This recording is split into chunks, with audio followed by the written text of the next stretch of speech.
In the last video, we learned that Microsoft Fabric brings together Lakehouse, Warehouse, Notebooks, Data Factory and Power BI into one unified platform. But that raises an important question.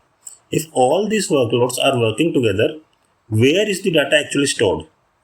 Is every service creating its own copy of the data? Or is there one central storage that everything shares? The answer is OneLake. It is one of the biggest innovations in Microsoft Fabric. And by the end of this video, you will understand why Microsoft calls it OneLake and why it's a game changer for modern data platforms. Before Microsoft Fabric, building a modern analytics platform on Azure usually meant combining multiple services together. For example, you would use Azure Data Factory to ingest the data, ADLS Gen2 to store it, Azure Synapse to analyze it, and Power BI to build the reports. Each service had its own configuration, its own management experience, and its own connection to the storage. Now imagine adding Spark notebooks, Azure Machine Learning, or any other analytics services on top of that. Very quickly, your architecture becomes more complex. As a solution architect, you have to manage the storage accounts, access permissions, networking, security, and integrations across multiple services. To solve this problem, Microsoft introduced OneLake, a single unified storage layer for the entire Microsoft Fabric platform. Think of OneLake as the foundation of Microsoft Fabric.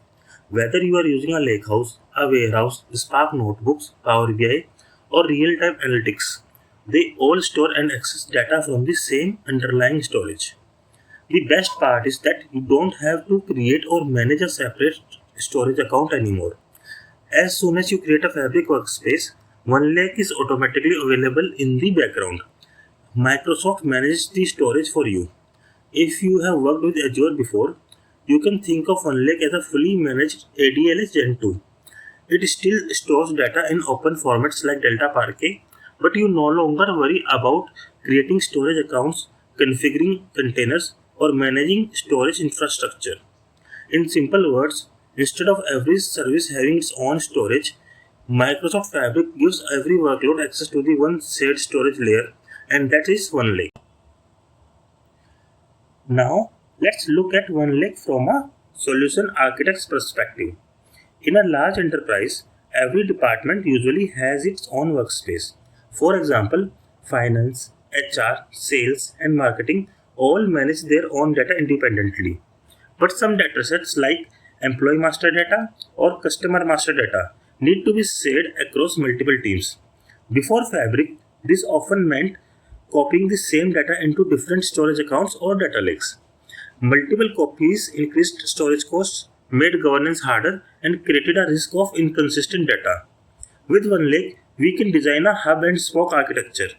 This central hub workspace stores the master data only once, while other business workspaces don't create another copy. Instead, they use these OneLake shortcuts to reference the same data. This is called zero copy sharing.